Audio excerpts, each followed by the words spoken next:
ഇമാം ബുഖാരി റഹ്മഹുല്ലാഹ് അദ്ദേഹത്തിന്റെ സഹീഹുൽ ബുഖാരി എന്ന് പറയുമ്പോൾ ഖുർആൻ കഴിഞ്ഞാൽ പിന്നീട് ഇസ്ലാമിക പ്രമാണങ്ങളിൽ ഏറ്റവും വിശ്വസനീയമായ ഗ്രന്ഥം ഏതാണെന്ന് ചോദിക്കപ്പെട്ടാൽ അതിനൊരേ ഒരു ഉത്തരം മാത്രമേ ഉള്ളൂ. അതാണ് ഇമാം ബുഖാരി റഹ്മഹുല്ലാഹ് രചിച്ച സഹീഹ്, ശേഷം ഇമാം മുസ്ലിം രചിച്ച സഹീഹ്.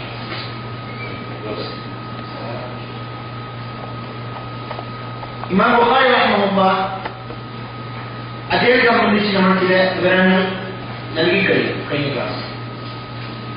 ഒന്നാമതാണ് ആരാണ് ഇമാം ബുഖാരി, അദ്ദേഹത്തിന്റെ പേര് എന്താണ്? അദ്ദേഹത്തിന്റെ പേര് നമ്മൾ പഠിച്ചു. ഇമാം മുഹമ്മദ് ഇബ്നു ഇസ്മായിൽ ഇബ്നി ഇബ്രാഹിം ഇബ്നി المغيرة ابن بردزبة البخاري. محمد ابن إسماعيل ابن إبراهيم ابن المغيرة ابن بردزبة البخاري الجعفي. അദ്ദേഹത്തിന്റെ ഒരു വെളിപ്പാട് പേരാണ് ഏത്? ബർദിസ്ബ. ബർദിസ്ബ എന്ന വാക്ക് ഏത് ഭാഷ പ്രകാരമാണ്? ബുഖാറ അഥവാ ബുഖാരി ഭാഷ പ്രകാരമാണ്. അതിന്റെ അർത്ഥം എന്താണ്? കർഷകരാണ്. ഇതൊക്കെ നമ്മൾ പഠിച്ചതാണ്. അതുപോലെ തന്നെ അൽ ജുഅഫി എന്ന് പറയുമ്പോൾ അത് അറബി ഗോത്രത്തെയാണ് സൂചിപ്പിക്കുന്നത്. അഥവാ ബാഹ്യമായിട്ട് വായിക്കുകയാണെങ്കിൽ ഇമാം ബുഖാരി ജുഅഫി അറബി ഗോത്രക്കാരനാണ് ധരിക്കപ്പെടും. അതെങ്ങനെയാണ് നമ്മൾ വ്യാഖ്യാനിച്ചത്? അദ്ദേഹത്തിന് ആ അൽ ജുഅഫി എന്ന ആ കബീല നാമം നൽകപ്പെടാനുള്ള കാരണം ഇതിന്റെ അടിസ്ഥാനത്തിലാണ്. അതെ, അദ്ദേഹത്തിന്റെ പിതാവ് ഇസ്ലാം സ്വീകരിച്ചതാണ്. അൽ ജുഅഫി ഗോത്രക്കാരനായ മുതലാളി മുഖേന. അങ്ങനെയാണ് ആ മുതലാളിയുടെ ആ യജമാനന്റെ ആ കബീല നാമം ഇമാം ബുഖാരിയുടെ പിതാക്കന്മാർക്ക് വീട് നൽകപ്പെടുന്നു. അതുകൊണ്ട് തന്നെ നമ്മൾ ഇമാം ബുഖാരിയുടെ പേര് വായിക്കുമ്പോൾ എന്ത് കാണും? മൗലാഹും അൽ ജുഅഫി മൗലാഹും എന്ന പേര് കാണും. എന്ന മൗലാഹും അവരുടെ മൗലയാണ്. എന്ത്? ഒലായുടെ അടിസ്ഥാനത്തിലുള്ള ഗോത്രനാമമാണ്. പല രീതിയിലുണ്ട്. ഈ ശരിക്ക് ഈ സഖ്യത്തിന്റെ അടിസ്ഥാനത്തിലുള്ള പോലെ, അതായത് പിന്നെ ഒരു ഗോത്രക്കാരോട് അറബി ഗോത്രക്കാരോട് സഖ്യം, അവരെ സപ്പോർട്ട് ചെയ്യുന്നവരാണ്. അങ്ങനെയും അവർക്ക് ഈ ആരെ സപ്പോർട്ട് ചെയ്ത അറബികൾ ഇവർക്ക് അതിന് ആ ഗോത്രനാമം നൽകപ്പെടും. അതുപോലെ തന്നെ ഇസ്ലാം സ്വീകരിച്ചത് ആരും മുഖേനയാണ്. അല്ലെങ്കിൽ കൊല്ല അറബി യജമാനെയും അടിമയായിരിക്കും. അങ്ങനെ ആ യജമാനൻ ഈ അടിമയെ മോചിപ്പിക്കും. അങ്ങനെയും ഗോത്രനാമം നൽകും. ഇതിനൊക്കെ മൗലാമം എന്ന് സാധാരണ പറയും. ഇമാം ബുഖാരി റഹ്മഹുല്ലാഹ് അദ്ദേഹം ജനിച്ചത് ഹിജ്റ 194 194 ഇമാം ബുഖാരി റഹ്മഹുല്ലാഹ് ജനിച്ചത്. അദ്ദേഹം മരണപ്പെട്ടതോ ഹിജ്റ 256. അദ്ദേഹം കബറടക്കപ്പെട്ടത് സമർഖന്ദിലാണ്. സമർഖന്ത് എവിടെയാണ്? ഉസ്ബെക്കിസ്ഥാനിൽ ഒരു പട്ടണമാണ് സമർഖന്ത്. ഇത് പെട്ടെന്ന് നമ്മൾ കഴിഞ്ഞ ക്ലാസ്സിൽ പഠിച്ച കാര്യങ്ങളൊക്കെ പെട്ടെന്ന് ഓർമ്മപ്പെടുത്തുക, എന്നിട്ട് വേണം പുതിയ വിഷയങ്ങൾ എടുക്കുക. ഇമാം ബുഖാരി റഹ്മഹുല്ലാഹുവിന്റെ ജീവിത ചരിത്രം പറയുമ്പോൾ നമ്മൾ പലപ്പോഴും പറയാറുണ്ട്, ചില പണ്ഡിതന്മാരുടെ ചരിത്രങ്ങൾ പറഞ്ഞ സമയത്ത് ഗുലൂവ് സംഭവിക്കാറുണ്ട്. അതിനെ ഈ പണ്ഡിതനെ ബഹുമാനിച്ച് പിന്നീട് അത് വിദ്യാർത്ഥിയിലേക്കും ഒരു പക്ഷെ ശിൽക്കിലേക്കും ഒക്കെ ആയിപ്പോകും. ഇതുപോലെ ഒരു ഉദാഹരണം കഴിഞ്ഞ ക്ലാസ് നൽകി ഇമാം അബൂ ഹനീഫ റഹ്മഹുല്ലാഹ്. അദ്ദേഹത്തിന്റെ മതത്തിൽപ്പെട്ട ചില പണ്ഡിതന്മാർ ഇമാം അബൂ ഹനീഫ റഹ്മഹുല്ലാഹ് സംബന്ധിച്ച് സംസാരിച്ചപ്പോൾ ചില ഭാഗത്ത് ഗുലൂവ് സംഭവിച്ചിട്ടുണ്ട്.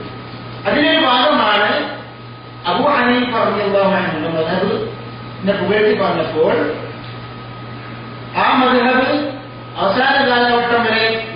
പഠിക്കുകയും ശേഷം ഈസാ നബി അലൈഹിസ്സലാം ഇറങ്ങിയാൽ ഹനഫി മദ്ഹബ് പ്രകാരമാണ് വിധിക്കുക.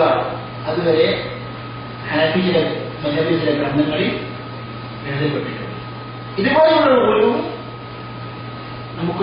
നമുക്കിടയിൽ ഉണ്ടാകാൻ പാടില്ല. അതുപോലെ തന്നെ നമ്മൾ ഇമാം ബുഖാരി റഹ്മഹുല്ലാഹ് അദ്ദേഹത്തിന്റെ ഗുരുക്കന്മാർ, ശിഷ്യന്മാർ, ധാരാളം ഗുരുക്കന്മാർ അടുക്കൽ നിന്ന് അദ്ദേഹം അഭ്യസിച്ചിട്ടുണ്ട്, പഠിച്ചിട്ടുണ്ട്, ഹദീസ് പഠിച്ചിട്ടുണ്ട്. പല നാടുകളിലും ഇമാം ബുഖാരി റഹ്മഹുല്ലാഹ് യാത്ര ചെയ്തിട്ടുണ്ട്. ഉദാഹരണം ബൽഖ്, റയ്യ്, അങ്ങനെ പല നാടുകളിലും ഇമാം ബുഖാരി സഞ്ചരിച്ചിട്ടുണ്ട്. ഇതൊക്കെ അഫ്ഗാനിസ്ഥാൻ, ഇറാൻ, റഷ്യ ആ ഭാഗത്തുള്ള രാജ്യങ്ങളിലേക്ക് ഇമാം ബുഖാരി ധാരാളം യാത്രകൾ ചെയ്തിട്ടുണ്ട്. എന്തിനു വേണ്ടിയിട്ട്? ഹദീസ് പഠിക്കുവാൻ വേണ്ടി. ഹദീസ് പഠനത്തിന് വേണ്ടി യാത്ര ചെയ്യുക എന്ന സംസ്കാരം അത് ഇസ്ലാമിക ചരിത്രത്തിലെ മുൻകാല പണ്ഡിതന്മാരുടെ സംസ്കാരമാണ്. ഏത് വെച്ചാൽ യാത്ര ചെയ്യാത്തവന്റെ ഇൽമ് അങ്ങനെ വിശ്വസിക്കാൻ പറ്റുകയില്ല. അതുവരെ പണ്ഡിതന്മാർ പറഞ്ഞു. അതുകൊണ്ട് തന്നെ ഈ വിഷയത്തിന്റെ പ്രാധാന്യം മനസ്സിലാക്കിക്കൊണ്ട് എന്റെ ജീവിതത്തിലെ പണ്ഡിതന്മാർ ഈ വിഷയത്തിൽ ഗ്രന്ഥങ്ങൾ വരെ രചിച്ചു. ഈ വിഷയത്തെ ആസ്പദമാക്കി. ഏത് വിഷയത്തെ? ഹദീസ് പഠിക്കുവാൻ വേണ്ടി യാത്ര ചെയ്യുക. ലോക പ്രശസ്ത ഹദീസ് പണ്ഡിതനായ ഇമാം അൽ ഖതീബുൽ ബഗ്ദാദി റഹ്മഹുല്ലാഹ്, അദ്ദേഹത്തിന് ശേഷം പിന്നീട് അതേപോലെയുള്ള ഒരു ഹദീസ് പണ്ഡിതൻ ബന്ധത്തിലാണ് സാധാരണ പറയാറുണ്ട്. അൽ ഖതീബുൽ ബഗ്ദാദി പറയുന്നു, അദ്ദേഹം ഒരു ഗ്രന്ഥം രചിക്കുന്നു. എന്താണ്? ഹദീസ് തേടിക്കൊണ്ട് റിഹ്ല ചെയ്യുക അഥവാ യാത്ര ചെയ്യുക എന്ന് തലക്കെട്ട് ഒരു പുസ്തകം രചിക്കുകയുണ്ടായി. അങ്ങനെ ധാരാളം നാടുകളിലേക്ക് യാത്ര ചെയ്യും. ബൽഖ്, റയ്യ്, അതുപോലെ തന്നെ മറു, ബുഖാറ, അതുപോലെ തന്നെ തിർമി, ഖസ്വീൻ, നൈസാബൂർ പോലുള്ള രാജ്യങ്ങൾ. ബൽഖ് എന്ന് പറയുമ്പോൾ എവിടെയാണ്?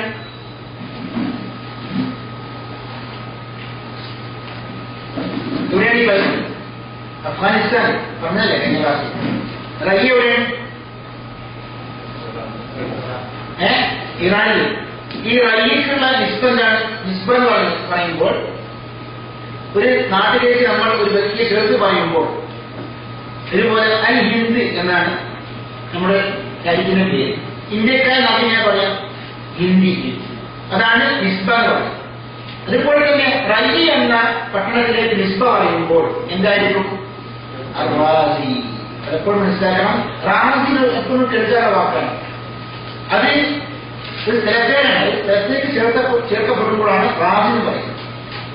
അതുപോലെ നമ്മൾ കേട്ടിട്ടുണ്ട് മറുവജി. മറുവജി അത് മറു എന്ന സ്ഥലം, തുർക്കുമാനിസ്ഥാനിലെ ഒരു പട്ടണമാണ് മറു.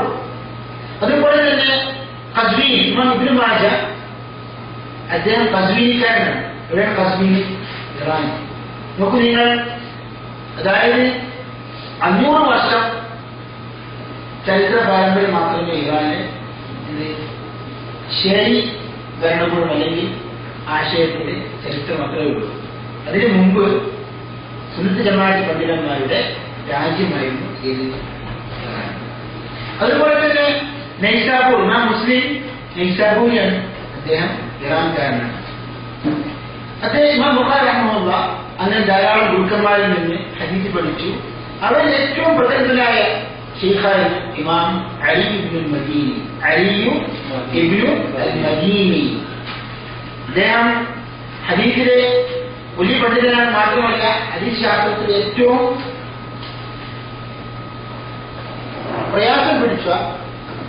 പ്രയാസമുള്ള അധ്യായമാണ് ഏത്?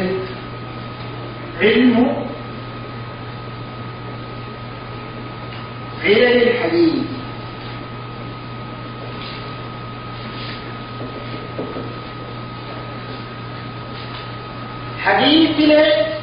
ഹദീസിന്റെ പരമ്പരയിൽ വരുന്ന അഥവാ ഹദീസിൽ വരുന്ന സൂക്ഷ്മമായ ന്യൂനതകൾ അത് വലിയ വലിയ പണ്ഡിതന്മാർക്ക് ഹദീസിന്റെ വിഷയത്തിൽ വലിയ വലിയ ഇമാമിങ്ങൾക്ക് മാത്രമേ ആ ന്യൂനതകൾ കണ്ടുപിടിക്കാൻ പറ്റൂ. ഇപ്പൊക്കെ പല ചെറിയ ചെറിയ വിദ്യാർത്ഥികളടക്കം ഹദീസിന്റെ വിഷയത്തിൽ പെട്ടെന്ന് സഹീഹാണ് വായിപ്പാണെന്ന് പറയും. യഥാർത്ഥത്തിൽ ആ രീതി ശരിയല്ല. എന്താണ് ഈ വിദ്യാർത്ഥികൾ ചെയ്യുന്നത്? ഈ റിപ്പോർട്ടർമാർ ചരിത്ര പുസ്തകങ്ങൾ മാത്രം നോക്കിയിട്ട് ഇയാൾ സഹീഹാണ്, ഇയാൾ വൈഫാണ്, ഇയാൾ ദിഖത്താണ് എന്ന് ബാഹ്യമായിട്ട് വിധി കൽപ്പിക്കുകയും അങ്ങനെ പെട്ടെന്ന് ധൃതി കൂട്ടി പഠനം നടത്തുകയും ചെയ്തിട്ടാണ് അവർ അവസാനം കണ്ടെത്തുന്നത്. യഥാർത്ഥത്തിൽ എന്ത് ആ ഹദീസിൽ സൂക്ഷ്മമായ ന്യൂനതകളുണ്ടോ, എന്താണ് മുൻകാല പണ്ഡിതന്മാർ പറഞ്ഞത്, അതൊക്കെ പരിശോധിച്ചിട്ട് ആയിരിക്കണം എന്ത് ഹദീസിന്റെ വാക്കൊക്കെ പഠിക്കുക.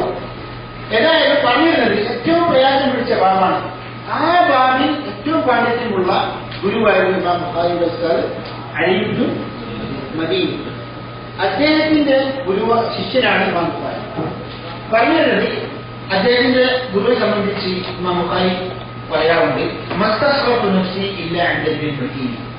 ഞാൻ എന്നെ ചെറുതാക്കിയിട്ടില്ല, ആരെ അടുക്കല്ലാതെ ഇബ്നുൽ മദീനി അടുക്കല്ലാതെ ഞാൻ ചെറുതായിട്ടില്ല. അതായത് പാണ്ഡിത്യത്തിന്റെ അടിസ്ഥാനത്തിൽ ഇമാം ഇബ്നുൽ മദീനി വളരെ മുന്നിലായിരുന്നു. ഇമാം ബുഖാരി റഹ്മഹുല്ലാഹ് വളരെ ചെറുപ്പക്കാരൻ വരെ ഹദീസിൽ പഠിക്കാൻ തുടങ്ങിയതാണ്. ചെറുപ്രായത്തിൽ തന്നെ അദ്ദേഹം 70,000 ഹദീസുകൾ കാണാൻ തുടങ്ങിയ ചരിത്ര ഗ്രന്ഥങ്ങളിൽ രേഖപ്പെട്ടതാണ്. അദ്ദേഹം പല ഗ്രന്ഥങ്ങളും എഴുതിയിട്ടുണ്ട്. ഇതിൽ ഏറ്റവും പ്രശസ്തി നേടിയ ഗ്രന്ഥമാണ് ഏത്? സഹീഹുൽ ബുഖാരി. അതുപോലെ തന്നെ ഖൽഖു അഫ്ആലിൽ ഇബാദ്, ഈ അല്ലാഹുവിന്റെ സിഫാത്തുകളൊക്കെ നിഷേധിക്കുന്ന ജഹ്മിയ ഗ്രൂപ്പുകാർക്ക് മറുപടിയായിട്ട് എഴുതിയ പുസ്തകമാണ് ഖൽഖു അഫ്ആലിൽ ഇബാദ്. അതുപോലെ തന്നെ അദ്ദേഹത്തിന് അത്താരീഖ്, റിപ്പോർട്ടർമാരുടെ ജീവചരിത്രം സംബന്ധിച്ച് ഒരു പുസ്തകമുണ്ട്, അത്താരീഖ്, കിതാബു അത്താരീഖ്. അങ്ങനെയുള്ള ഗ്രന്ഥങ്ങൾ ഇമാം ബുഖാരി എഴുതിയിട്ടുണ്ട്. ഇമാം ബുഖാരി സംബന്ധിച്ച് പറയുകയാണെങ്കിൽ യഥാർത്ഥത്തിൽ ധാരാളം പറയാനുണ്ട്. നമ്മൾ ഇതൊക്കെ പറയുന്നത് എന്തിനാണ്? സഹീഹുൽ ബുഖാരി പഠിക്കുന്നതിന് മുമ്പ് എന്താണ് സഹീഹുൽ ബുഖാരി, ആരാണ് ഇമാം ബുഖാരി, സഹീഹുൽ ബുഖാരിയുടെ സ്ഥാനമുണ്ട്, ഇതൊക്കെ നമ്മൾ അറിഞ്ഞിരിക്കേണ്ടതുണ്ട്. അല്ലാതെ വെറുതെ സഹീഹുൽ ബുഖാരി മാത്രം വായിച്ചിട്ട് മാത്രം പോലെ നമ്മൾ പഠിക്കുന്ന വിഷയത്തിന്റെ പ്രാധാന്യം മനസ്സിലാക്കിയാൽ മാത്രമേ നമുക്ക് അതിന്റെ ഗൗരവം അറിയാൻ സാധിക്കുകയുള്ളൂ. ഇമാം ബുഖാരി റഹ്മഹുല്ലാഹ് മരണപ്പെട്ടിരിക്കുന്ന 286 അദ്ദേഹത്തിന് പല ശിഷ്യന്മാരുണ്ടായിട്ടുണ്ട്. ഇമാം മുസ്ലിം അദ്ദേഹത്തിന്റെ ശിഷ്യനാണ്. അതുപോലെ തന്നെ ഇമാം തിർമിദിയും അദ്ദേഹത്തിന്റെ ശിഷ്യനാണ്. ഇമാം തിർമിദിയുടെ ഗ്രന്ഥമായ അൽ ജാമിഅ എടുത്തു നോക്കുകയാണെങ്കിൽ പല ഭാഗത്തും ഇമാം ബുഖാരിയെ സംബന്ധിച്ച് പറയുകയും ഇമാം ബുഖാരിയോട് ചോദിച്ച കാര്യങ്ങൾ അദ്ദേഹം ഉദ്ധരിക്കുകയും ചെയ്തിട്ടുണ്ട്. മനസ്സിലായി? അതുപോലെ തന്നെ ഇമാം നസായി ഇമാം ബുഖാരിയുടെ ശിഷ്യനാണെന്ന് പറയപ്പെടുന്നത്. ഇതാണ് ഇമാം ബുഖാരി സംബന്ധിച്ചുള്ള ചെറിയ വിവരണം. ഇനി എന്താണ് സഹീഹുൽ ബുഖാരി പഠിക്കണം? ആദ്യം പഠിച്ചതാണ് ഇമാം ബുഖാരി സംബന്ധിച്ചാണ്. അദ്ദേഹത്തിന്റെ ജന്മം, മരണം, അദ്ദേഹത്തിന്റെ ഗുരുക്കന്മാർ, ശിഷ്യന്മാർ, അദ്ദേഹം യാത്ര ചെയ്ത ആളുകൾ, അദ്ദേഹം കാണാതെ പഠിച്ച ഹദീസുകൾ, ഇതിനെക്കുറിച്ച് ചെറിയ ഐഡിയ കൊടുത്തു. ഇന്ന് നമ്മൾ പഠിക്കേണ്ടത് ഇമാം ബുഖാരി റഹ്മഹുല്ലാഹ് അദ്ദേഹം രചിച്ച ഏറ്റവും പ്രബലമായ അഥവാ നമ്മൾ പഠിക്കാൻ പോകുന്ന ഗ്രന്ഥത്തിന്റെ ഒരു വിവരണമാണ്. ആദ്യമായിട്ട് ഒരു തെറ്റിദ്ധാരണ എന്താണ്? പലപ്പോഴും നമ്മൾ കേൾക്കേണ്ട പേരാണ് സഹീഹുൽ ബുഖാരി. യഥാർത്ഥത്തിൽ അതല്ല അതിന്റെ പേര്, അത് നമ്മൾ ചുരുക്കി വിളിക്കുന്നതാണ്. സഹീഹുൽ ബുഖാരിയുടെ പേര് കഴിഞ്ഞ ക്ലാസ്സിൽ എഴുതിയതാണ്.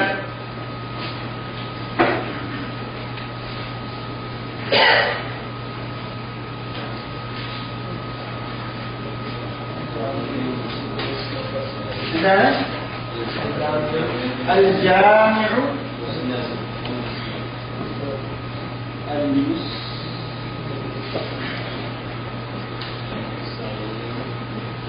صحيح المختصر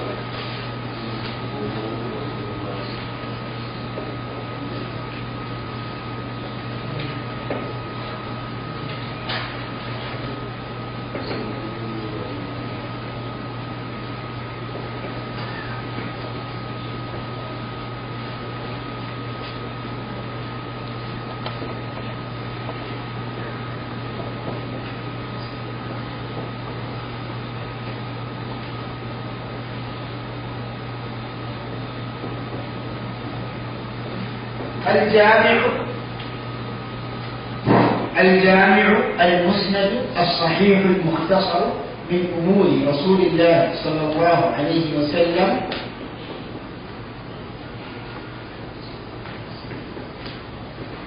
وسننه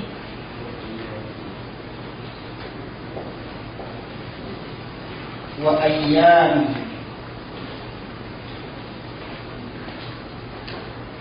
وسننه وأيامه. എന്താണ് الجامع المختصر الجامع المسند الجامع വിശാലമായ ഗ്രന്ഥമാണ്, എല്ലാം ഉൾക്കൊള്ളുന്ന ഒരു ഗ്രന്ഥം, ഒരു സമാഹാരം. അൽ മുസ്നദ് ഇസ്നാദോടെ ഉദ്ധരിക്കപ്പെട്ട ഹദീസുകൾ ഉൾക്കൊള്ളുന്ന ഗ്രന്ഥമാണ്. കാരണം ഇതിന്റെ ടൈറ്റിൽ, ഇതിന്റെ ഉൻവാനിൽ തന്നെ എന്താണ് ഈ ഗ്രന്ഥത്തിൽ അടങ്ങിയിട്ടുള്ളതെന്ന് മനസ്സിലാവും. അതുകൊണ്ട് തന്നെ ഗ്രന്ഥങ്ങൾ നമ്മൾ അച്ചടിക്കുമ്പോൾ എന്താണോ ഗ്രന്ഥകാരൻ നൽകിയ ആ ഉൻവാൻ അത് തന്നെ കൊടുക്കാം. അസ്സഹീഹ് ഇല്ല, സഹീഹ് എന്ന് വെച്ചാൽ സഹീഹായ ഹദീസ് ഇതിന്റെ ഉൻവാനിൽ മനസ്സിലാവും. അൽ മുഖ്തസർ ചുരുക്കി എഴുതിയാണ്. എത്ര ഹദീസുകളിൽ നിന്നാണ് നമുക്ക് ജനറെടുത്തത്? 6 ലക്ഷം ഹദീസുകളിൽ നിന്നാണ് നമുക്ക് ഈ 7000 ചില്ലാന ഹദീസുകൾ തെരഞ്ഞെടുത്തത്. മീൻ ഉമൂരി റസൂലുള്ളാഹി സ്വല്ലല്ലാഹു അലൈഹി വസല്ലം, റസൂലുള്ളാഹി സ്വല്ലല്ലാഹു അലൈഹി വസല്ലമിന്റെ കാര്യങ്ങൾ, അദ്ദേഹത്തിന്റെ സുന്നത്തുകൾ, അദ്ദേഹത്തിന്റെ ദിവസങ്ങൾ, ദിനങ്ങളിൽ എന്തൊക്കെ കർമ്മങ്ങൾ ചെയ്തു, എന്തൊക്കെ പറഞ്ഞു, അതുപോലെ തന്നെ യുദ്ധങ്ങൾ, ഇതെല്ലാം ഉൾക്കൊള്ളുന്ന ഒരു സമാഹാരമാണ്, ഒരു ക്രോഡീകരണമാണ് സ്വഹീഹുൽ ബുഖാരി. ഇത് ചുരുക്കിയാണ് വിളിക്കാറുള്ളത് സ്വഹീഹുൽ ബുഖാരി. യഥാർത്ഥത്തിൽ ഇപ്പോൾ അടുത്ത കാലത്തായിട്ടാണ് ഈ ഗ്രന്ഥം അച്ചടിക്കപ്പെട്ടപ്പോൾ ഈ അബദ്ധം മനസ്സിലാക്കിക്കൊണ്ട് ഈ ശരിയായ ഉൻവാന് നൽകാൻ തുടങ്ങിയത്. ഇതിനു മുമ്പ് 10-15 വർഷം മുമ്പൊക്കെ അച്ചടിക്കപ്പെട്ട സ്വഹീഹുൽ ബുഖാരിയുടെ എല്ലാ പതിപ്പുകളിലും ശരിയായ ഉൻവാൻ കാണാനില്ല. അതുപോലെ തന്നെ ഇമാം മുസ്ലിമിന്റെ, ഇമാം തിർമിദിയുടെ പല ഗ്രന്ഥങ്ങളും പരിശോധിക്കുകയാണെങ്കിലും ഇത് തന്നെയാണ് അവസ്ഥ. നിശ്ചയം പിന്നീട് പഠിക്കേണ്ടതാണ്. എന്താണ് ഇമാം ബുഖാരി റഹിമഹുല്ലാഹ് ഈ ഗ്രന്ഥം എന്തിനാണ് അദ്ദേഹം രചിക്കാനുള്ള കാരണം? അതിന് സൂചനകൾ നൽകി. അദ്ദേഹത്തിന്റെ ഗുരുവായ, അല്ലെങ്കിൽ അദ്ദേഹത്തിന്റെ കാലഘട്ടത്തിൽ ജീവിച്ച ഒരു വലിയ പണ്ഡിതനാണ്, മഹാനാണ് ഇമാം ഇസ്ഹാഖ് ഇബ്നു റാഹൂയ. അത് റാഹോയ് എന്നും പറയപ്പെടാറുണ്ട്. റാഹൂയ, റാഹോയ് അങ്ങനെ പല വക്തുകളുമുണ്ട്. പറയുന്നത് ഇമാം ഇസ്ഹാഖ് റഹിമഹുല്ലാഹ് പറയുന്നുണ്ട്, ഇങ്ങനെയുള്ള സഹീഹായ സുന്നത്തുകളൊക്കെ ക്രോഡീകരിക്കപ്പെടുന്ന സഹീഹായ ഒരു ഗ്രന്ഥം രചിക്കേണ്ട അനിവാര്യതയുണ്ട് എന്ന് പറഞ്ഞപ്പോൾ അത് ഇമാം ബുഖാരിയുടെ മനസ്സിൽ ഇങ്ങനെ തുടർന്നു. അങ്ങനെയാണ് ഈ സഹീഹ് എഴുതാൻ അദ്ദേഹം തിരഞ്ഞെടുത്തത്. മാത്രമല്ല അദ്ദേഹം ഒരു കാര്യം വ്യക്തമാക്കുന്നുണ്ടായി, അതായത് എല്ലാ സഹീഹായ ഹദീസും ഇതിൽ ഉൾക്കൊള്ളിച്ചിട്ടില്ല.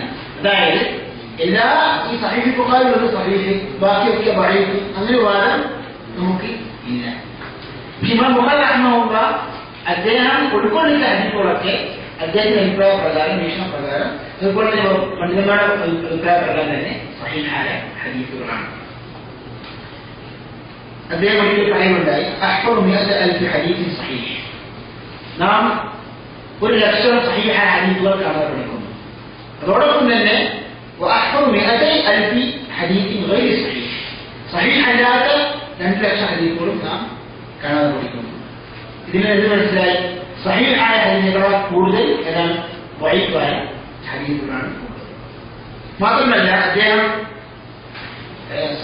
സഹീഹിന്റെ സഹീഹായ ഹദീസുകളാണെന്ന് സൂക്ഷ്മമായി പഠനം നടത്തുകയും, മാത്രമല്ല ഓരോ ഹദീസ് അദ്ദേഹം ഉദ്ധരിക്കുമ്പോഴും 2 റക്അത്ത് നമസ്കരിക്കുകയും ഇസ്തിഗ്ഫാർ നടത്തുകയും ചെയ്യും. ഇമാം ബുഖാരി റഹിമഹുല്ലാഹ് നമ്മിലേക്ക് എങ്ങനെയാണ് എത്തിപ്പെട്ടത്? യഥാർത്ഥത്തിൽ ഇമാം ബുഖാരി റഹിമഹുല്ലാഹ് അദ്ദേഹം രചിച്ച സഹീഹിന് പല റിവായത്തുകളുമുണ്ട്. ഈ ഗ്രന്ഥങ്ങൾ നമ്മളിപ്പോൾ വായിക്കുന്നത് ഈ പ്രസ്സുകളിൽ അച്ചടിച്ച പതിപ്പുകളാണ് നമ്മൾ വായിക്കാറുള്ളത്. ഇമാം ബുഖാരി റഹ്മഹുല്ലാഹ് അദ്ദേഹത്തിന്റെ കാലഘട്ടത്തിന് ശേഷം പണ്ഡിതന്മാർ എങ്ങനെയാണ് സഹീഹ് ബുഖാരി പഠിക്കാറുള്ളത്? അത് ഇസ്നാദിന് ഇമാം ബുഖാരിയുടെ പരമ്പര മുതൽ അദ്ദേഹത്തിന് ശേഷം വരുന്ന അധ്യാപകർ വരെയുള്ള പരമ്പരകൾ, ആ പരമ്പരകൾ വെച്ചിട്ടാണ് ഇത് റിവായത്ത് ചെയ്യുകയാണ് ചെയ്യുന്നത്, അല്ലെങ്കിൽ റിപ്പോർട്ട് ചെയ്യുക. മനസ്സിലായി? അതായത് ഇമാം ബുഖാരിയുടെ ശേഷമുള്ള 100 വർഷങ്ങൾക്ക് ശേഷമുള്ള വന്ന വിദ്യാർത്ഥികൾ, അവർക്ക് ഇമാം ബുഖാരി വരെയുള്ള എന്തുണ്ടാവും? ഇസ്നാദുണ്ടാവും. അങ്ങനെ അൽഹംദുലില്ലാഹ് ഈ ഉമ്മത്തിന്റെ പ്രത്യേക നിലയ്ക്ക് ഈ ഇസ്നാദുകൾ ഈ കാലഘട്ടം വരെ സൂക്ഷിക്കപ്പെട്ടു. ഇപ്പോൾ പല അറബ് നാടുകളിലും അതുപോലെ ചില നാടുകളിലും ഇന്ത്യയിലും സമാഅത്തിന്റെ ക്ലാസുകൾ ഉണ്ടാവാറുണ്ട്. സമാഅ ഹദീസ് ഇസ്നാദോടെ കേൾക്കുന്ന ക്ലാസുകൾ. അങ്ങനെ മുഴുവൻ സഹീഹ് ബുഖാരി കേട്ട് കഴിഞ്ഞാൽ അധ്യാപകർ നൽകും, ഇസ്നാദ് കൊടുക്കും.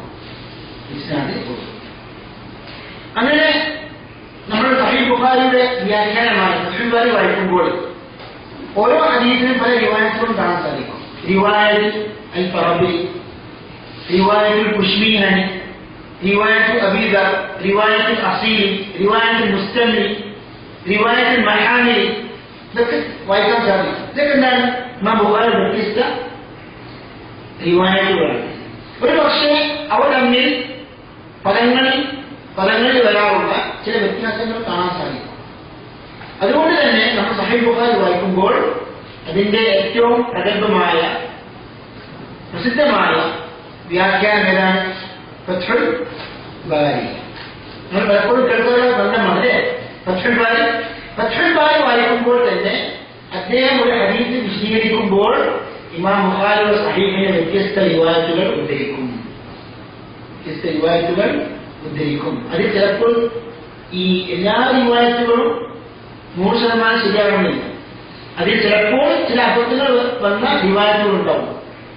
എന്താ കാരണം? ബഹുഭൂരിപക്ഷം റിവായത്തുകളിൽ എതിരാകുമ്പോൾ ഒരു പക്ഷേ, അപ്പോൾ നമ്മൾ സഹീഹ് ബുഖാരി ശരിക്കും പഠനം നടത്തുമ്പോൾ പണ്ഡിതന്മാരെ വിശദീകരിച്ച ഗ്രന്ഥങ്ങൾ അടിസ്ഥാനപ്പെടുത്തിക്കൊണ്ടായിരിക്കണം നമ്മൾ പഠിക്കേണ്ടത്. ഇതുപോലെ ഖുർആൻ നമ്മൾ മനസ്സിലാക്കുമ്പോൾ കേവലം പരിഭാഷ നോക്കിയ പോലെയല്ലോ, തഫ്സീറും നോക്കണ്ടേ? അതേപോലെ തന്നെ പിന്നീട് അച്ചടിച്ചത്, അതായത് സഹീഹ് ബുഖാരി ധാരാളം അച്ചടിച്ച പതിപ്പുകളുണ്ട്. അതിൽ ഏറ്റവും കൂടുതൽ പണ്ഡിതന്മാരെ അവലംബിക്കുകയും അഥവാ തെറ്റുകൾ ഇല്ലാത്ത നല്ല ഒരു പതിപ്പ് എന്ന് പറയപ്പെടുന്നത് സുൽത്താനിയ പതിപ്പാണ്. എന്താണ് സുൽത്താനിയ പതിപ്പ്? എന്താ സുൽത്താനിയ പതിപ്പ്? ഉസ്മാനിയ ഭരണകൂടത്തിന്റെ അവസാനത്തെ ഖലീഫയായി സുൽത്താൻ അബ്ദുൽ ഹമീദിന്റെ ഉത്തരവ് പ്രകാരം കാലഘട്ടത്തിൽ അച്ചടിക്കപ്പെട്ട പതിപ്പിനാണ് അത്തബഅത്തു സുൽത്താനിയ എന്ന് പറയുന്നത്. എന്താണ് അത്തബഅത്തു അസ്സുൽത്താനിയ? അത് രണ്ടാം സുൽത്താനായ രണ്ടാം അബ്ദുൽ ഹമീദ് എന്ന പേര് അറിയപ്പെടുന്ന ഉസ്മാനി ഭരണകൂടത്തിന്റെ ഖലീഫയുടെ കാലഘട്ടത്തിലാണ് അത് അച്ചടിക്കപ്പെട്ടത്. അതുകൊണ്ട് തന്നെ അത്തബഅത്തു അസ്സുൽത്താനിയ എന്ന് പറയും. അതേപോലെ തന്നെ ഇമാം മുസ്ലിമിന്റെ സഹീഹും അതും ആ ഖലീഫയുടെ ആ സുൽത്താനിന്റെ കാലഘട്ടത്തിലാണ് അച്ചടിക്കപ്പെട്ടത്. അതാണ് ഏറ്റവും മുന്തിയ, ഏറ്റവും അവലംബനീയമായ പതിപ്പ്. മനസ്സിലായി? കാരണം പല പതിപ്പുകളും പല തബഅത്തുകളും ഉണ്ട്. അങ്ങനെ ഈ സുൽത്താനിയ പതിപ്പിനെ അടിസ്ഥാനപ്പെടുത്തി പിന്നീട് പിൽക്കാലത്ത് വന്ന പതിപ്പുകളുണ്ട്. അവർ സുൽത്താനിയ പതിപ്പിനെ ആസ്പദമാക്കുകയാണെങ്കിൽ അതും കൂടുതൽ നമ്മൾ അവലംബിക്കേണ്ട, വിശ്വസിക്കേണ്ട പതിപ്പുകളാണ്. അതിന്റെ അർത്ഥം എന്താണ്? എല്ലാ സഹീഹ് ബുഖാരി പതിപ്പും ഒരേപോലെയല്ല. കാരണം പലപ്പോഴും പല പതിപ്പുകളിൽ എന്ത് വരാറുണ്ട്? അച്ചടി പിശകുകൾ വരാറുണ്ട്. അതുകൊണ്ട് തന്നെ നമ്മൾ ഗ്രന്ഥം വാങ്ങുമ്പോൾ എന്ത് വേണം? ഏറ്റവും നല്ല പതിപ്പ് ഏതാണെന്ന് അന്വേഷിച്ചായിരിക്കണം ഒരു ഗ്രന്ഥം, പ്രത്യേകിച്ച് ഇസ്ലാമിക ഗ്രന്ഥങ്ങൾ വാങ്ങേണ്ടത്. ഇമാം ബുഖാരിയുടെ സഹീഹ് യഥാർത്ഥത്തിൽ അതിന് തർക്കീമില്ലായിരുന്നു. തർക്കീം എന്ന് വെച്ചാൽ 50. ഇപ്പൊ നമ്മൾ പറയാറുണ്ടോ ഇമാം ബുഖാരി ഉദ്ധരിച്ചു 2335 എന്നൊക്കെ പറയുന്നു. അതൊക്കെ ആരാണ് ആ തർക്കീം നൽകിയത്? യഥാർത്ഥത്തിൽ ഒരു വലിയ പണ്ഡിതനല്ലാത്ത അതായത് ഷെയ്ഖുമാരിൽ നിന്നും ദർസിൽ പങ്കെടുക്കാതെ ഒരു സാധാരണക്കാരനായ ഒരു വ്യക്തിയാണ്. അദ്ദേഹമാണ് ഈജിപ്തിൽ സഹീഹ് ബുഖാരിയും അതുപോലെ സഹീഹ് മുസ്ലിം പല ഗ്രന്ഥങ്ങൾക്കും എന്ത് നൽകിയത്? തർത്തീബ് നൽകിയത്, നമ്പർ നൽകിയത്. അത് ഇപ്പോൾ അച്ചടിക്കപ്പെട്ട ഗ്രന്ഥങ്ങളിലൊക്കെ അതിന്റെ പേര് നൽകപ്പെട്ടിട്ടുണ്ട്. ഷെയ്ഖ് മുഹമ്മദ് ഫുആദ് അബ്ദുൽ ബാഖി എന്ന് ആ മനുഷ്യന്റെ ആ നല്ല പ്രവർത്തനം കാരണമാണ് ഇപ്പോഴും നമ്മൾ സഹീഹ് ബുഖാരി സഹീഹ് മുസ്ലിം ഒക്കെ ഉദ്ധരിക്കുമ്പോൾ ആ നമ്പർ ഉദ്ധരിക്കാറുണ്ട്. നമ്മൾ പലപ്പോഴും ചെയ്യുന്ന കാര്യങ്ങൾ ചിലപ്പോൾ ചെറിയ കാര്യങ്ങളായിരിക്കും, അത് പിന്നീട് ജനങ്ങൾക്കൊക്കെ വ്യാപകമായി ഉപകാരപ്പെടുന്ന കാര്യങ്ങളായാൽ അത് അദ്ദേഹത്തിന് അത് ഇൽമുൻ നാഫിഉൻ അല്ലെങ്കിൽ സദഖ ജാരിയ എന്ന ആ വിഷയത്തിലേക്ക് പെടാറുള്ള ചെറിയ കാര്യങ്ങളായി നമ്മൾ കാണുന്നത് അള്ളാഹുവിന്റെ അടുക്കൽ നീയത്ത് മുഖേന അത് വലുതായി എന്നാവും അവന്റെ റിക്കാർഡിൽ ഏതായാലും പറഞ്ഞിട്ടുള്ളത് ഇമാം ബുഖാരിയുടെ സഹീഹ് ഇത്രയും വിലപ്പെട്ട വിലമതിച്ച ഗ്രന്ഥമാണെന്നതിന്റെ അടിസ്ഥാനത്തിൽ മുസ്ലിങ്ങൾ ധാരാളം ബഹുമാനിക്കുകയും ആദരിക്കുകയും സഹീഹ് ബുഖാരിക്ക് ധാരാളം സേവനങ്ങൾ അർപ്പിക്കുകയും ചെയ്യും. ഇത് ഒരു സേവനമാണ്, നമ്പർ ഇടുക. അതുപോലെ തന്നെ പതിപ്പ് ഏറ്റവും നല്ല പതിപ്പാക്കി പുറത്തിറക്കണം. അതേപോലെ തന്നെ സഹീഹ് ബുഖാരിക്ക് നല്ല വ്യാഖ്യാനങ്ങൾ നൽകുക. ധാരാളം വ്യാഖ്യാനങ്ങൾ, ഷർഹുകൾ ഏത് ഗ്രന്ഥത്തിനുണ്ട്? സഹീഹ് ബുഖാരിക്ക് ഉണ്ട്. അത് നമ്മൾ പലപ്പോഴും കേൾക്കാറുള്ള ഒരു ഗ്രന്ഥമാണ്. അത് തന്നെയാണ് ഏറ്റവും അസഹായ ഷർഹ്. ഏതാണ്? ഫത്ഹുൽ ബാരി ബിശർഹിൽ ബുഖാരി. ഏറ്റവും പ്രഗത്ഭമായ ഷർഹിന്റെ പേരെന്താണ്? ഫത്ഹുൽ ബാരി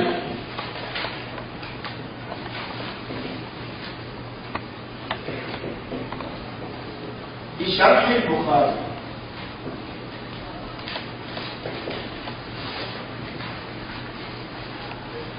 ഈ ഉൻവാൻ ഈ ഷർഹ് നൽകിയതാരാണ്? അതിന്റെ രചയിതാവായ ഇമാം ഇബ്നു ഹജർ അസ്ഖലാനി. അദ്ദേഹത്തിന്റെ ഈ ഷർഹിന്റെ ആമുഖത്തിൽ നാം ഇതിന് പേര് നൽകുന്നു എന്ന് പറഞ്ഞുകൊണ്ട് ഈ ഉൻവാനാണ്, ഈ പേരാണ് എഴുതിയത്. ഏത്? ഫത്ഹുൽ ബാരി ബിശർഹി ബുഖാരി. ഇതിനെക്കുറിച്ച് നമ്മൾ പറയും ഇൻഷാ അല്ലാഹ്. ഏതായാലും ഈ സഹീഹ് ബുഖാരിക്ക് ധാരാളം വിശദീകരണങ്ങളുണ്ട്. ഒന്നാണ് ഫത്ഹുൽ ബാരി. അതുപോലെ തന്നെ ഇമാം ബദറുദ്ദീൻ ഐനി, ഇബ്നു ഹജറിന്റെ കാലഘട്ടത്തിൽ ജീവിച്ച ഇമാം ബദറുദ്ദീൻ ഐനി റഹിമഹുല്ലാഹ്, അദ്ദേഹം വേറെ ഗ്രന്ഥം രചിക്കുകയുണ്ടായി, ഉംദത്തുൽ ഖാരി. അതുപോലെ തന്നെ ഇമാം ശിഹാബുദ്ദീൻ അൽ ഖസ്ഖലാനി എഴുതിയ ഇർഷാദു അസ്സാരി. ഇത് നമ്മൾ മനസ്സിലാക്കാൻ വേണ്ടിയിട്ടുണ്ട്, കേവലം പറയുകയാണ്. കാരണം എല്ലാ സംഗതികളും ഈ ചെറിയ സമയത്തിനുള്ളിൽ നമുക്ക് പറഞ്ഞു തീർക്കാൻ സാധ്യമല്ല. അതുകൊണ്ട് തന്നെ എങ്കിലും സഹീഹ് ബുഖാരിയെ കുറിച്ച് ഒരു ചെറിയ ഒരു ചിത്രം നമ്മുടെ മനസ്സിൽ ഉണ്ടാകുവാൻ വേണ്ടിയാണ് ഇതൊക്കെ പറയുന്നത്. ഇമാം ബുഖാരിയുടെ സഹീഹ് ഇത്രയും മുസ്ലിങ്ങൾക്കിടയിൽ ആ സ്ഥാനം ഉണ്ടാകാനുള്ള കാരണം എന്താണ്? ഇതിന്റെ കാരണം നമ്മൾ കേട്ട് പരിചയമുള്ള സംഗതിയാണ്. ഹദീസുകളിൽ എന്തുകൊണ്ട്? സഹീഹുണ്ട്, വഈഫുണ്ട്. ഈ സഹീഹ് എന്ന ആ വിഷയത്തിൽ, സഹീഹായ ഹദീസുകൾ എന്ന വിഷയത്തിൽ ഏറ്റവും സൂക്ഷ്മമായി പഠിക്കുകയും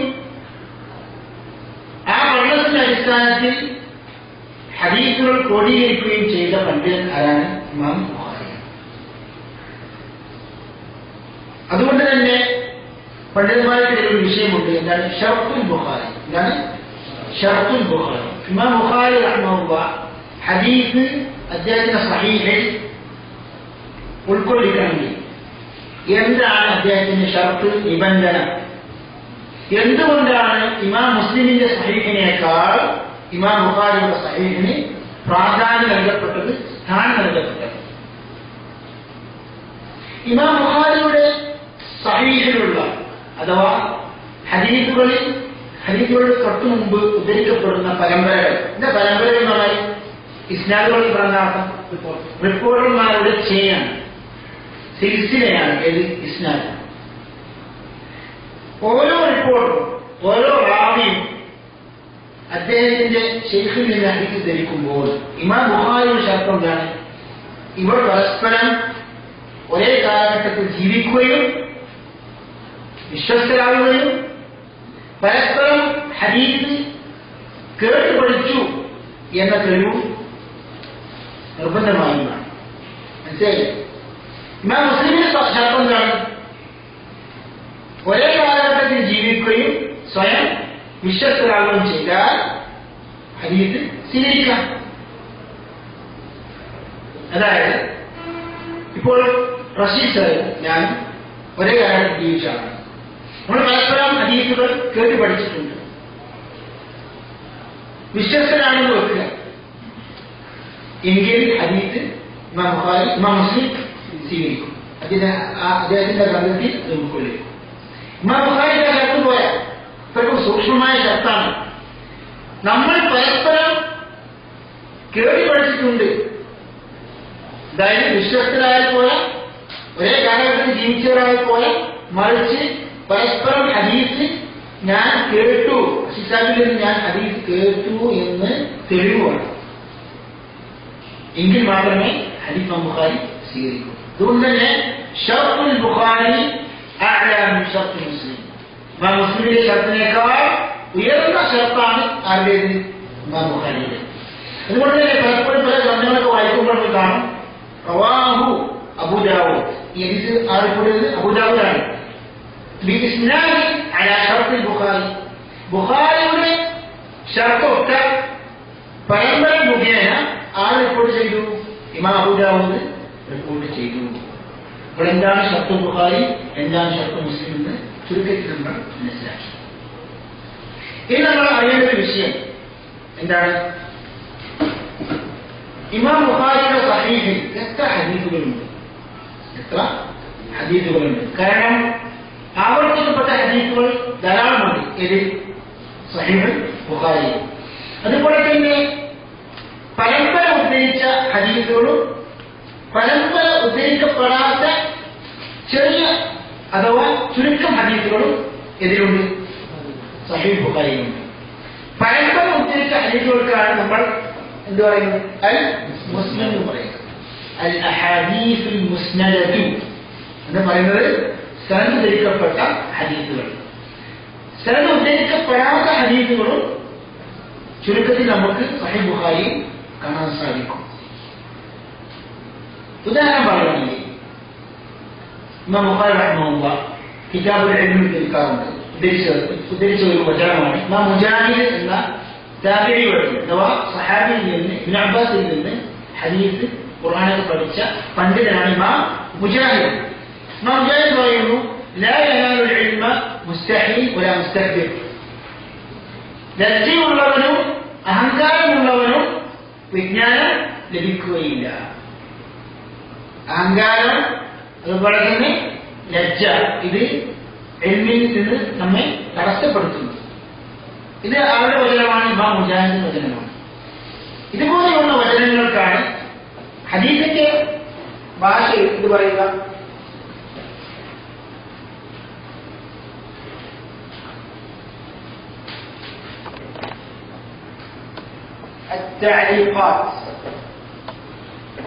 എന്താണ് അല്ലെങ്കിൽ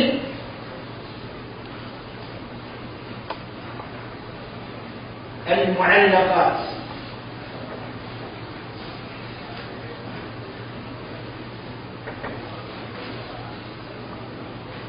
പരമ്പര ഉദ്ധരിക്കാതെ റിപ്പോർട്ട് ചെയ്ത വചനങ്ങൾക്കാണ് മുഅല്ലഖാത്ത് എന്ന് പറയുന്നത്. അപ്പോൾ സഹീഹ് ബുഖാരി ഉദ്ധരിക്കപ്പെട്ട റിപ്പോർട്ടുകൾ, റിവായത്തുകൾ രണ്ട് ഇനമാണ്. ഒന്ന് ബഹുഭൂരിഭാഗം റിവായത്തുകളും പരമ്പര ഉദ്ധരിച്ചുകൊണ്ടുള്ള റിവായത്തുകളാണ്. രണ്ടാം ഇനം എന്താണ്? പരമ്പര ഉദ്ധരിക്കാത്ത ഇനമാണ്. അത് സഹീഹ് ബുഖാരി ചുരുക്കമാണ്.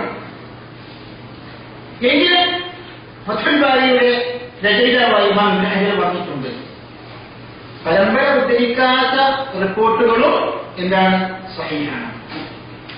മനസ്സിലായി? പരമ്പര ഉദ്ധരിക്കാത്ത റിപ്പോർട്ടുകൾ നമ്മൾ പ്രത്യേകം ചെക്ക് ചെയ്യേണ്ട ആവശ്യമില്ല. അതും സ്വീകാര്യമായ റിപ്പോർട്ടുകളാണ് എന്ന് അത് പറഞ്ഞു ഇമാം ഇബ്നു ഹജർ അസ്ഖലാനി റഹിമഹുള്ള അദ്ദേഹത്തിന്റെ ശർഹിൽ സൂചിപ്പിച്ചിട്ടുണ്ട്. നമുക്ക് നിങ്ങൾ ഈ തഅലീഖാത്ത് നമുക്ക് സഹീഹ് ബുഖാരി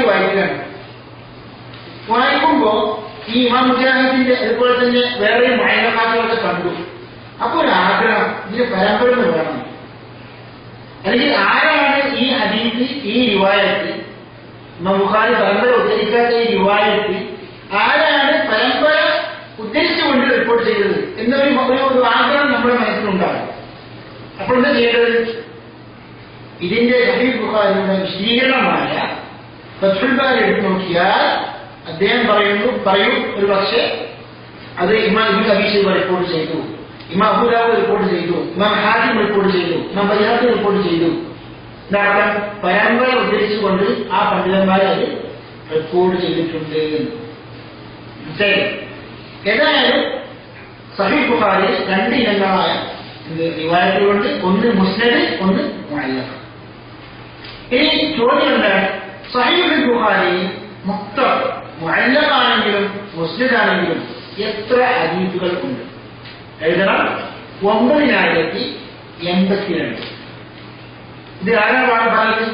സഹീഹുൽ ബുഖാരിയുടെ ഏറ്റവും ഖ്യാതമായ ശർഹിൽ ഇബ്നു ഹജർ അസ്ഖലാനി റഹിമഹുള്ള അദ്ദേഹമാണ് ഈ കാര്യം പറഞ്ഞത്. മുഅല്ലഖത്തും അതുപോലെ തന്നെ മുസ്നദൊക്കെ ആയ ഒരുമിച്ച് നമ്മൾ കണക്കൂട്ടുകയാണെങ്കിൽ 9082 ഹദീസുകൾ ഉണ്ട്. ഇനി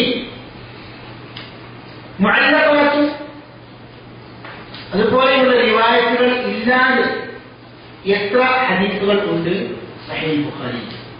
എല്ലാവരും എഴുതണം. 7397. 7397 ഹദീസുകൾ. ഇത് കൂടാതെ മുഅല്ലഖാത്ത് ഇല്ലാതെ, മുഅല്ലഖാത്ത് ഉണ്ടെങ്കിലോ 9082. ഇനി വേറൊരു ചോദ്യം, ഞാൻ നേരത്തെ സൂചിപ്പിച്ചു സഹീഹ് ബുഖാരി എന്തുണ്ട്? ആവർത്തിക്കപ്പെട്ട ഹദീസുകൾ ഉണ്ട്. ആവർത്തിക്കപ്പെടാതെ കൃത്യമായി ഹദീസുകൾ, അതായത് ഇന്നൽ അമൽ ബിന്നിയാത്ത് പല സ്ഥലങ്ങളിലും ബുഖാരി പല പദങ്ങളായി റിപ്പോർട്ട് ചെയ്തിട്ടുണ്ട്. ഇന്നൽ അമൽ ബിന്നിയാത്ത്, ഇന്നൽ അമൽ ബിന്നിയ എന്നൊക്കെ പല റിവായത്തുകളും എഴുതുണ്ട്.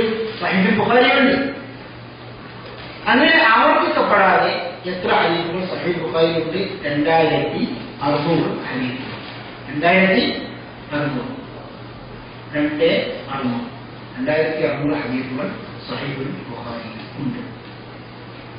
അതുപോലെ ഭാവി നമ്മൾ ഇമാം മുസ്ലിമിന്റെ ഗ്രന്ഥത്തെ സംബന്ധിച്ചൊക്കെ പറയും. ഏതായാലും തൽക്കാലം നമ്മൾ മനസ്സിലാക്കുന്നത് ഇമാം ബുഖാരി സംബന്ധിച്ചുള്ള വിവരണങ്ങളാണ്.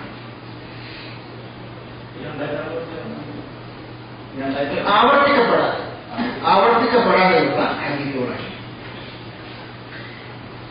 ഇനി നമ്മൾ ബാക്കിയുള്ള കുറച്ച് സമയം, ഒരു 5-10 മിനിറ്റ്, ഈ സഹീഹ് ബുഖാരിയുടെ ഏറ്റവും പ്രസിദ്ധമായ വ്യാഖ്യാനം ഏതാണ്?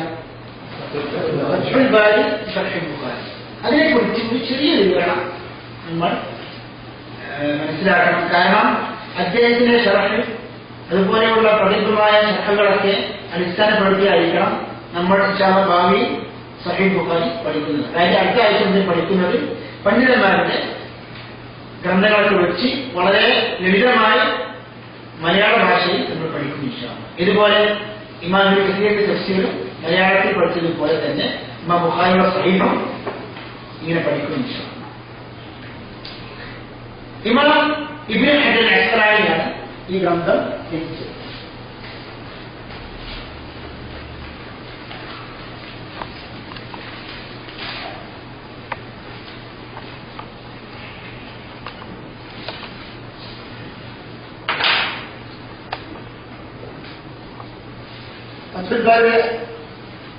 മുഅല്ലിഫിന്റെ രചയിതാവിന്റെ പേരെന്താണ്? അഹ്മദ്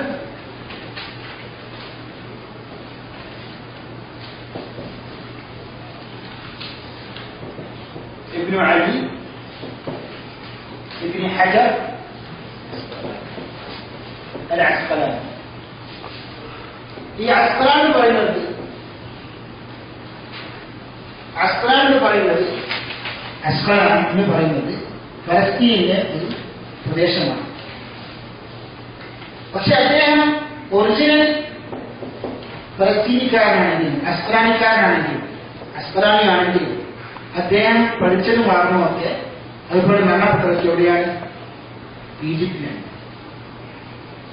ഈജിപ്തിലാണ് അദ്ദേഹം പിന്നീട് അദ്ദേഹം ജീവിച്ചതും മരണപ്പെട്ടതൊക്കെ. അദ്ദേഹം ഹിജ്റ അറബിയിലാണെങ്കിൽ 852 അദ്ദേഹം മരണപ്പെട്ടത്. ഹിജ്റ 852. അദ്ദേഹം വലിയ ഹദീസ് പണ്ഡിതനാണ്. അദ്ദേഹത്തിന്റെ കാലഘട്ടത്തിന് ശേഷം പിന്നീട് അദ്ദേഹത്തെക്കാൾ വലിയ ഹദീസ് പണ്ഡിതൻ വന്നിട്ടില്ല എന്നുവരെ ഹദീസ് പണ്ഡിതന്മാരെ സമ്മതിച്ച ഒരു കാര്യമാണ്. ഇബ്നു ഹജർ അസ്ഖലാനി നമുക്ക് നിങ്ങൾ അവരുടെ ഒക്കെ ത്യാഗം, പ്രയത്നം, ഇൽമ് പഠിക്കാനും ഇൽമിന് വേണ്ടി സേവനങ്ങൾ അർപ്പിക്കാനും പണ്ഡിതന്മാർ എത്ര ത്യാഗം സഹിച്ചു, നമ്മൾ എത്ര ത്യാഗം സഹിക്കുന്നുണ്ട്. നമ്മൾ യഥാർത്ഥത്തിൽ നിങ്ങളൊക്കെ ഈ ക്ലാസ്സുകളിൽ ഇതുപോലെ എത്ര ക്ലാസ്സുകളിൽ മതപ്രഭാഷണങ്ങൾ ഗുരുതരമായ ക്ലാസ്സുകളിൽ പങ്കെടുക്കുന്നവരാണ്. ഇങ്ങനെ പങ്കെടുക്കാത്ത ബഹുഭൂരിപക്ഷം മുസ്ലിങ്ങളല്ലേ ഈ കാലഘട്ടത്തിലുള്ളത്. അതുകൊണ്ട് തന്നെ ഇൽമ് പഠിക്കുക, ഇൽമിന്റെ സദസ്സിൽ പങ്കെടുക്കുക എന്ന് പറയുന്നത് അല്ലാഹുവിന് ഏറ്റവും ഇഷ്ടപ്പെട്ട കാര്യങ്ങളിൽ ഉള്ളതാണ്. അതുകൊണ്ട് തന്നെ നമ്മൾ നീ മനസ്സിലാക്കുന്ന നീ പഠിപ്പിക്കുന്ന ക്ലാസ്സുകളിൽ പങ്കെടുക്കുവാൻ നമ്മൾ ശരിക്ക് സദാ ജാഗ്രതരായിരിക്കണം. ഇമാം ബുഖാരി റഹിമഹുല്ലാഹ് അദ്ദേഹത്തിന്റെ ശറഹിന്റെ ഏറ്റവും പ്രബലമായ വ്യാഖ്യാനമാണ് ഫത്ഹുൽ ബാരി. ഫത്ഹുൽ ബാരി യഥാർത്ഥത്തിൽ അദ്ദേഹത്തിന് അതിന് രചയിതാവായ ഇബ്നു ഹജർ അസ്ഖലാനി 25 വർഷം പിടിച്ചു അത് എഴുതിയെടുക്കാൻ. എത്ര വർഷം പിടിച്ചു? 25. അതൊക്കെ എഴുതി ഒന്നുകൂടി ചെക്ക് ചെയ്ത് പല കാര്യങ്ങളും കൂട്ടിച്ചേർത്തി അവസാനം 25 വർഷങ്ങൾക്കുള്ളിലാണ് അദ്ദേഹം എഴുതി പൂർത്തീകരിക്കുന്നത് ഫത്ഹുൽ ബാരി. കൃത്യമായി പറയുകയാണെങ്കിൽ ഹിജ്റ 817 അദ്ദേഹം ഫത്ഹുൽ ബാരി എഴുതാൻ ആരംഭിക്കുന്നത്. 817 ഹിജ്റ 817 817 അദ്ദേഹം ആരംഭിച്ചിട്ട് അദ്ദേഹം അവസാനിപ്പിക്കുന്നത് 7 വർഷത്തിലാണ്. ഹിജ്റ 842 842. നമുക്ക് നിങ്ങൾ എത്ര വർഷം ഈ കാലഘട്ടത്തിൽ ജനങ്ങൾക്കുണ്ടോ? എത്ര വലിയ പണ്ഡിതനാണെങ്കിലും 25 വർഷം പിടിച്ചിട്ട് ഒരു പുസ്തകം എഴുതുന്നു. ആർക്കാണ് ക്ഷമ? അപ്പോൾ അതിന് സൂചിപ്പിക്കുന്നത് പ്രത്യേകിച്ച് ആ കാലഘട്ടത്തിൽ എന്തില്ല, പ്രസ്സുകളില്ല, ഇതുപോലെ നല്ല എയർപോർട്ടിന്റെ മുന്തിയ പേപ്പറില്ല, മഷിയില്ല, പ്രിന്ററില്ല, കമ്പ്യൂട്ടറില്ല.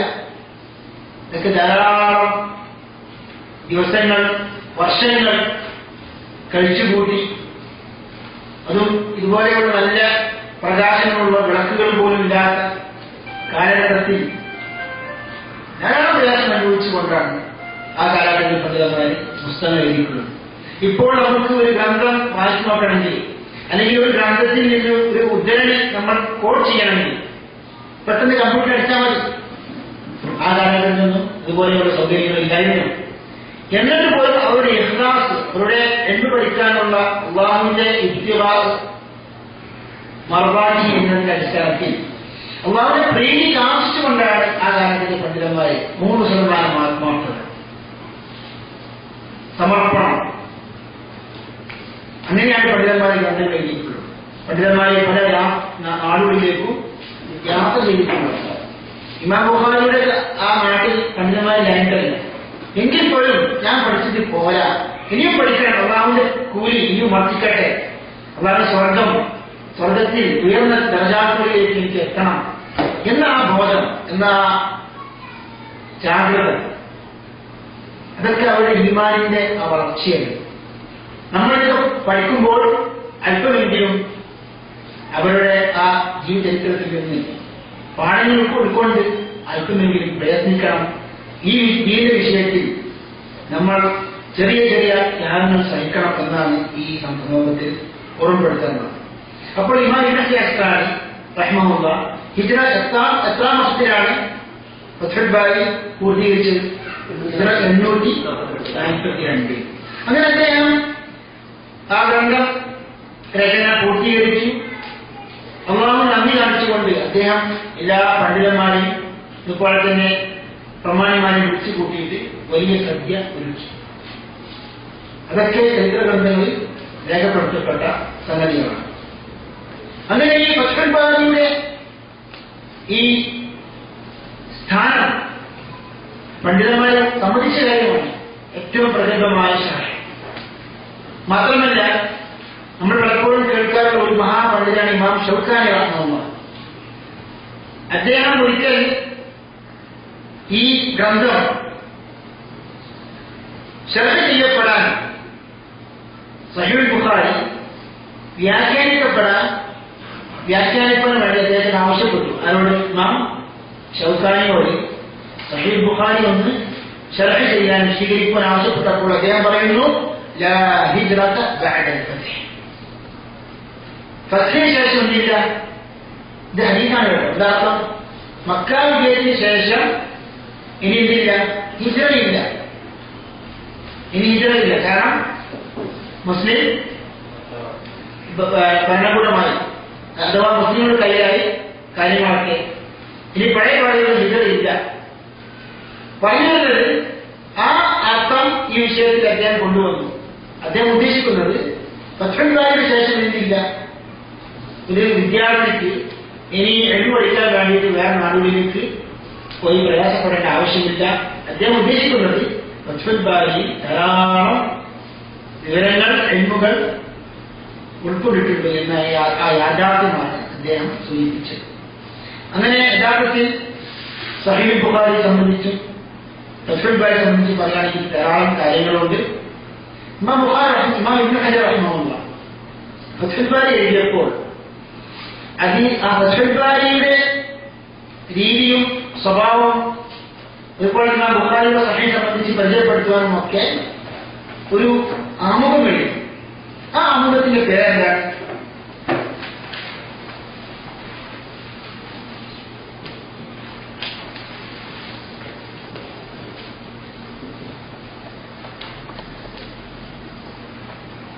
ഈ ആമുഖത്തിന്റെ പേര് യഥാർത്ഥത്തിൽ നമ്മൾ നേരത്തെ സൂചിപ്പിച്ചതുപോലെ സഹീഹുൽ ബുഖാരിയിൽ ഇവിടെ ഉൻവാനിൽ വന്ന തെറ്റിദ്ധാരണ പോലെ തന്നെ ഏതിലും ഉണ്ടായി ഒരു ഇഷ്കാൽ ഈ മുഖദ്ദിമയുടെ പേര് വായിക്കുന്നതിനും ഉണ്ടായി. പലരും വായിക്കാറുള്ളത് എന്താണ്? ഹദീസുസാരി എന്നാണ്. എന്താണ് ഹദീസുസാരി? മുഖദ്ദിമത്ത് ഫത്ഹുൽ ബാരി. ഫത്ഹുൽ ബാരിയുടെ മുഖദ്ദിമയായ ആമുഖമായ ഹദീസുസാരി. യഥാർത്ഥത്തിൽ ഇതിന്റെ യഥാർത്ഥ ഉച്ചാരണ രീതി മുദസ്സാരി എന്നാണ്. എന്താണ് മുദസ്സാരി? സാരി എന്ന് പറയുമ്പോൾ സഞ്ചാരി, യാത്രാസഞ്ചാരി. അയാൾക്ക് മാർഗദർശനമാണ് അതാണ് ഇതിന്റെ അനുമാനിന്റെ അർത്ഥം.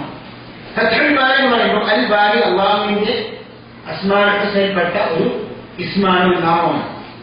അള്ളാഹുവിന്റെ വിജയം അൽ ബാരി എന്ന അള്ളാഹുവിന്റെ ഫത്ഹാണ്, വിജയമാണ്, സഹായമാണ്. ഏത് ഷർഹ്, അതാണ് ഇതിന്റെ തലക്കെട്ടിന്റെ അർത്ഥം.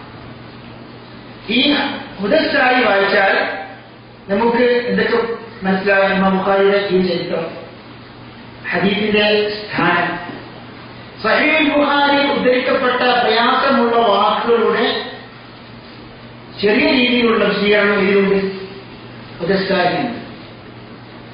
അതുപോലെ തന്നെ അധ്യായങ്ങൾ, എത്ര അധ്യായങ്ങളുണ്ട്, എത്ര ഹദീസുകളുണ്ട്, ഇത് സംബന്ധിച്ചൊക്കെ ഒരു വിവരണം ഏത് ലഭിക്കും? മുദസ്സായിയിൽ ഈ ആമുഖത്തിൽ ലഭിക്കും. അങ്ങനെ ഏകദേശം 15 വാള്യങ്ങളിൽ അച്ചടിക്കപ്പെട്ട ഗ്രന്ഥമായിരുന്നു ഇത് ഫത്ഹുൽ ബാരി. യഥാർത്ഥത്തിൽ ഇതൊക്കെ എത്രമാത്രം പണ്ഡിതന്മാർ നമ്മുടെ ഇസ്ലാമിക പഠനം പഠിക്കുവാനും ഒക്കെ ശ്രദ്ധ പുലർത്തിയിട്ടുണ്ട് എന്ന ആ ഒരു ചെറിയ ചിത്രമാണ് നമ്മൾ ഈ ക്ലാസ്സിലൂടെ സമർപ്പിക്കുന്നത്. അല്ലാഹു സുബ്ഹാനഹു വ തആല ഇതുപോലെയുള്ള ആ പണ്ഡിതന്മാരുടെ ആ പ്രയത്നം, ആ ത്യാഗം അത് മനസ്സിലാക്കിക്കൊണ്ട് എൽമ് കൂടുതൽ പഠിക്കുവാനും ജീവിതത്തിൽ പകർത്തുവാനും മറ്റുള്ളവർക്ക് പകർന്നു കൊടുക്കുവാനുമുള്ള ആ മനസ്സ് അല്ലാഹു നമുക്ക് എല്ലാവർക്കും നൽകി തൗഫീഖ് ചെയ്യുവാനാണ്. കൂടുതലൊന്നും ഇനി പറയാനില്ല. പ്രാർത്ഥനയോടെ നമ്മൾ ഈ ക്ലാസ് നിർത്തിവെക്കുന്നു.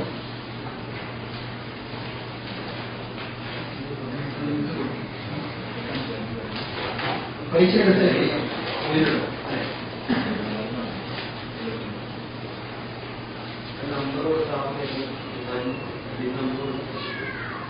മുഹമ്മദ് ഫുആദ് അബ്ദുൽ ബാഖി.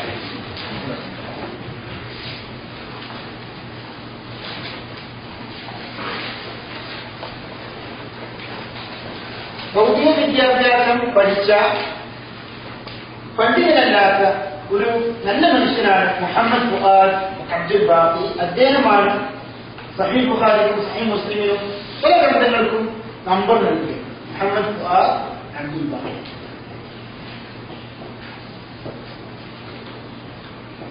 ഇതുപോലെ ധാരാളം ഈ വിഷയത്തിൽ സേവനങ്ങൾ അർപ്പിച്ചിട്ടുണ്ട് ഈ വ്യക്തി. നമുക്കറിയാം, ഇപ്പോൾ ഏറ്റവും പ്രബലമായ ഖുർആനിലെ ഇൻഡെക്സ് വായിക്കണം. അതായത് ഈ വാക്ക് എത്ര പ്രാവശ്യം ഖുർആനിൽ വന്നു.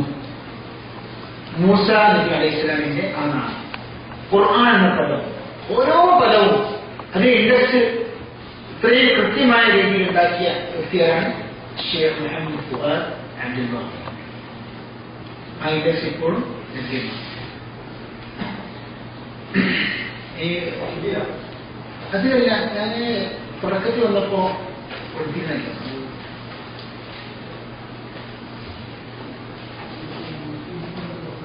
പരീക്ഷ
വിഷയത്തിൽ സംശയങ്ങളൊന്നുമില്ലല്ലോ. നമുക്ക് കാര്യത്തെക്കുറിച്ചും ഇൻഷാഅല്ലാഹ് ക്ലാസ് അവസാനിപ്പിച്ചിരിക്കുന്നു. 174 ഇബ്നു ഹജർ അസ്ഖലാനി കൃത്യമായ എപ്പോഴും ജനിച്ചത് ഇപ്പോഴേക്ക് ഓർമ്മയിൽ വരുന്നില്ല.